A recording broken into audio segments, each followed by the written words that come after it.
She used to laugh at the way I held a pen, said it looked like I was choking the damn thing. "It's because you never learned properly," she'd smirk, brushing her hair behind one ear like a queen. "High school dropouts miss the basics." I would just smile and nod. Let her win the moment. But I remember every word, especially the ones that came years later after the ink had long dried on the divorce papers, and the ring she wore had someone else's name etched into the band. "My new husband is a Harvard grad," she said, with a tilt of her chin that was more dagger than gesture.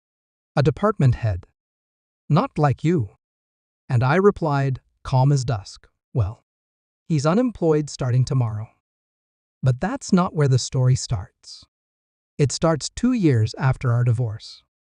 I was rebuilding slow, raw work, fixing what was left of me, one late night and one silent morning at a time. I didn't have much. A small office, a coffee machine that always dripped, a company no one believed in except the people who'd bled for it. What I had was grit. The kind you don't get from school. The kind you earn when life strips you down to the bone and dares you to stand back up. I hadn't seen her in months. Just the occasional glimpse on social media. Her wedding photos were everywhere, for a while him in a tux, her in ivory. His hand on her hip. That forced, too perfect smile. I kept scrolling. Then one Monday morning, I got the RSM. I stared at the name. Jonathan H. Caldwell. It meant nothing at first. Then I opened the file. Department Head Strategic Operations. Harvard MBA. Partnered with a government R&D contractor. 5 years of executive leadership. And married to her. That part was tucked under references like a hidden landmine. At first, I laughed. Just a quiet, broken thing under my breath. She'd married a man who was now applying for a job at my company. But the laugh faded. Because the deeper I read, the clearer it became he didn't know who I was. He had applied blind, desperate, or careless. My company had grown. Not publicly intentionally. We moved in silence, handled things that mattered to the kind of clients who don't put names on buildings. We didn't do ads. We did solutions. And we were hiring. I brought him in for the interview. He walked in with polished shoes and a tighter version of the smile I remembered from those wedding photos. Didn't recognize me. Not right away. Maybe the beard helped. Or maybe he never paid attention to people below his status line. He sat. He pitched.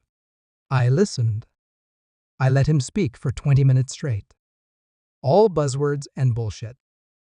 He was good at it, slick, rehearsed, polished to a shine. But I saw it. The cracks. The fear. And when I finally spoke, I said only one thing. "Does your wife still call people by their GPA?" That got him. He blinked once. Twice. Then his face changed. Pale, tight, like someone had just told him the brakes were out on his car. "You're," he started. "Yeah," I nodded, leaning back. "I'm the guy she left. The one who choked pens. The dropout." He didn't say anything. Just swallowed. And I could have ended it there. Could have told him to leave. But I didn't. I let him squirm. Let him explain how the market was rough, how funding had dried up, how the R&D contract fell apart, and how he was exploring opportunities. He used that phrase like a shield.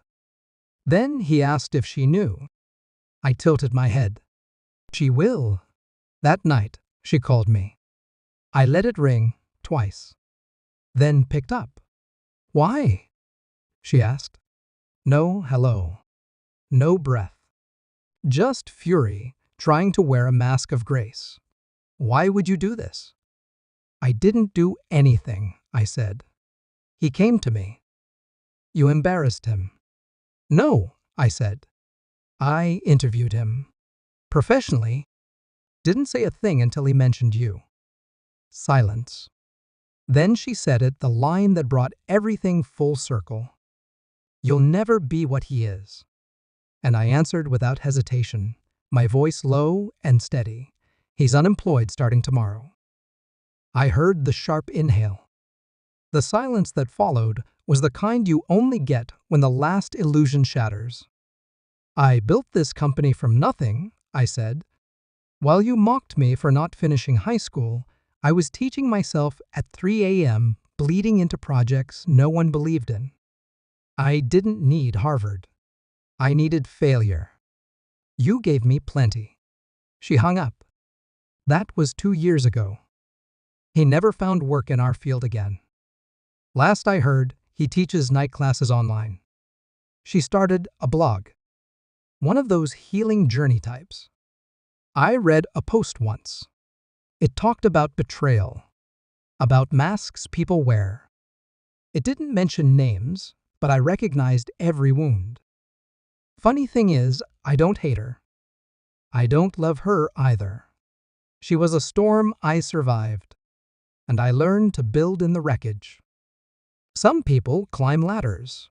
Others dig their way out of graves. I just stopped waiting for someone to throw me a rope. And when the dirt cleared, I was standing. Not on a podium, but on my own 2 feet.